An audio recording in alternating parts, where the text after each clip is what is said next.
Salut mes BFI, mes VIP. Aujourd'hui, je vais vous parler des 10 éléments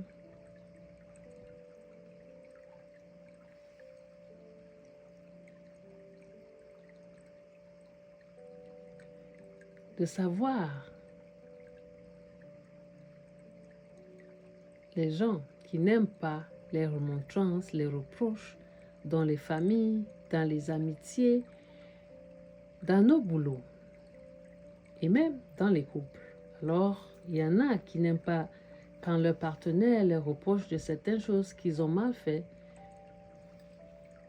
Ça les irrite. Nous allons voir les 10 éléments qui vont nous aider à apprendre l'école de la vie. Alors, on y va. Prenez votre stylo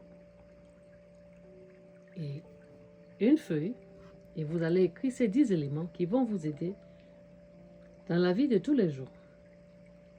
Dans les relations, qu'il s'agit d'amitié ou de famille ou de partenariat, il y a des signes qui montrent quand quelqu'un n'apprécie pas l'honnêteté ou est mal à l'aise avec la vérité. Cela peut indiquer des amitiés fausses ou des dynamiques malsaines. Voici quelques signes à surveiller. Numéro 1. Défensivité. Excusez-moi, je mélange l'anglais et le français, c'est pas facile là. Lorsque tu leur dis la vérité, même avec respect, ils deviennent défensifs ou se mettent en colère au lieu de réfléchir à ce que tu dis. Ils réagissent agressivement ou rejettent ton avis. Numéro 2. Évidemment, les conversations difficiles. Il évite les conversations nécessaires mais difficiles si tu essaies d'aborder des problèmes ou de donner un retour honnête. Il change de sujet, se ferme ou au fond comme si ce n'était pas important. Numéro 3. Manque de responsabilité. Ils ne prennent presque jamais la responsabilité de leurs actions. Lorsque tu soulèves une vérité, surtout à propos de leur comportement, ils refusent de l'accepter et blâment souvent les autres. Numéro 4. Ragot ou Kuba. Au lieu de résoudre les problèmes directement, ils peuvent parler de toi ou de la situation dans ton dos. Évidemment, ainsi la confrontation directe, cela montre un manque de sincérité et de confiance. C'est vrai. Si tu sais que quelqu'un à qui tu as parlé n'est pas content de toi parce qu'il te dit des vérités, pourquoi ne pas confronter la personne? Tu dis je n'apprécie pas. Que de murmurer dans ton cœur, c'est ce qu'on appelle ennemi silencieux. Quand quelqu'un est vrai, il va te dire je ne suis pas content de certaines choses et c'est ça qu'on appelle la maturité. On apprend tous les jours. Si quelqu'un n'arrive pas à apprendre de ses erreurs, il n'apprendra jamais à un certain âge. C'est comme dans les relations amicales, les relations amoureuses, même dans les couples, dans les familles, on a tout ça. Mais on devrait faire la part des choses, sachant que reconnaître son erreur et de s'excuser, dire pardon. Je reconnais mon erreur, mais nous, les êtres humains, nous sommes tellement égoïstes. On ne sait pas dire pardon quand tu offenses l'autre. On se dit que c'est normal et on garde cette attitude et on vieillit dans ça et on se plaint demain quand l'autre prend des positions et qu'il ne fait plus confiance à la personne. Ce serait la faute de qui? Il faudrait que chacun de nous, nous pouvons réfléchir à nos actes et ce que nous faisons et comment nous agissons. Numéro 6, comportement incohérent. Ils s'agissent différemment selon qui est présent. Une personne qui évite l'honnêteté peut se comporter d'une manière avec toi et d'une autre manière avec l'autre, montrant un manque d'authenticité. Et effectivement. Numéro 7, manipulation. Quand ils sont confrontés à la vérité, ils peuvent manipuler la situation pour te faire culpabiliser ou te faire croire que tu as tort.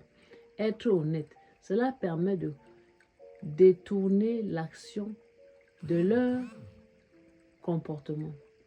Laissez-moi vous dire quelque chose. Les manipulateurs sont des personnes qui n'aiment pas qu'on leur dise la vérité. Les manipulateurs tournent en rond. Quand on les a démasqués, ils se cachent dans une coquille et ils restent dans leur coin, croyant qu'en murmurant, ça résoudra le problème. Au contraire, j'appelle ça enfantin.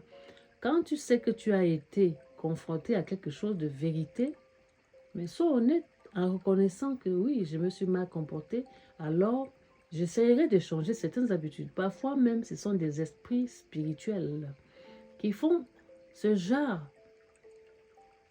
de comportement. Généralement, les manipulateurs sont des esprits. Et il faut être spirituel pour comprendre ce genre de personnage. Numéro 8. Cep de la confiance. Ils peuvent discrètement saper la conversation. Et en même temps, ta confiance, te faisant sentir que dire la vérité crée des problèmes ou des conflits. Ils préfèrent vivre dans la déni plutôt que de faire face à la réalité. Oui, ce genre de personnes aiment rester dans leur monde. Leur monde, c'est quoi? Le monde de faux. Le monde où ils préfèrent vivre dans le mensonge et continuer dans ce genre de vie. Ils s'y plaisent et on avance. La vie continue. C'est ça. Numéro 9, silence radio. Oh, ça c'est même la meilleure. Au lieu d'aborder les problèmes après avoir entendu la vérité, ils se retirent de la relation ou t'ignorent. C'est une manière passive agressive d'éviter de résoudre le problème. Moi, j'appelle ça la lâcheté. Quand tu sais que tu as fait quelque chose, sois honnête. En tant qu'enfant de Dieu, tu reconnais ton tort, tu vas vers la personne, tu dis vraiment, je m'excuse. Mais quand ça devient un train très quotidien où c'est que la personne le fait, c'est pas inconscient. Il sait ce qu'il est en train de faire parce qu'il a l'habitude de le faire. Ce n'est plus l'inconscience, c'est la manipulation. Alors, ce genre de personnage, quand tu l'as cadré, en même temps, il devient passif, agressif, évite de parler, évite même de t'affronter parce que il est démasqué. Numéro 10. Rejet constant des critiques. Les gens n'aiment pas les critiques, les gens n'aiment pas qu'on les dise, mais ce qu'eux ils font, c'est bon. Mais quand on détecte que ce que tu fais n'est pas bien, ces gens-là n'aiment pas que tu le leur dises. Donc vous les laissez dans leur monde, qui grandissent dans ça et qui vieillissent dans ça. Peu importe à quel point tu présentes les critiques de manière constructive, ils les voient toujours comme une attaque ou une attaque personnelle au lieu de les prendre comme une opportunité de grandir. Ils ne veulent pas grandir. C'est ces gens qui sont déjà dans un mental s'aimer, un doute s'aimer. La malhonnêteté, ce qui fait que c'est difficile de changer ça si lui-même il ne prend pas conscience que ce que je suis en train de faire n'est pas une bonne chose. Je veux me faire des ennemis, je veux me faire haïr. Après, vous allez parler de rejet. Mais attendez, vous-même soyez conscient de ce que vous faites. À un certain âge, je crois que chacun doit être honnête de savoir que ce que je fais n'est pas bien. On sait le mal, le bien et le mal, je pense bien. Alors, voilà les 10 éléments à connaître. Les fausses relations, dans les familles, dans les boulots et dans l'amitié. En résumé, dans les familles et partenariats, il est essentiel de reconnaître des signes pour te protéger émotionnellement et favoriser les relations qui valorisent l'honnêteté et le respect mutuel. Bon alors, quand on a des relations où on n'est pas honnête, qu'est-ce qu'on en fait? Silence radio. On ne parle plus, on ne se dit rien. Parce qu'il n'y a pas l'honnêteté. Il faut être clair dans des relations de couple, les relations amicales.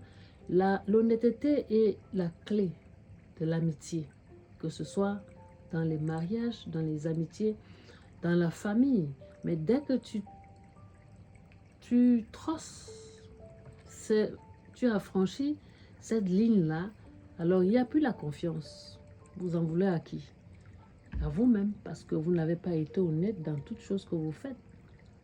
Ça vous rattrapera tôt ou tard. Voilà les 10 éléments pour les fakes.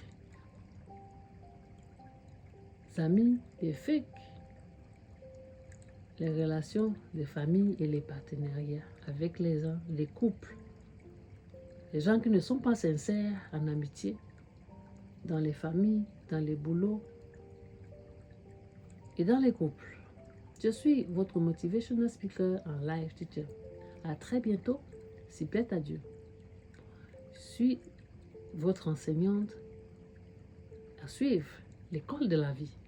C'est très important de connaître.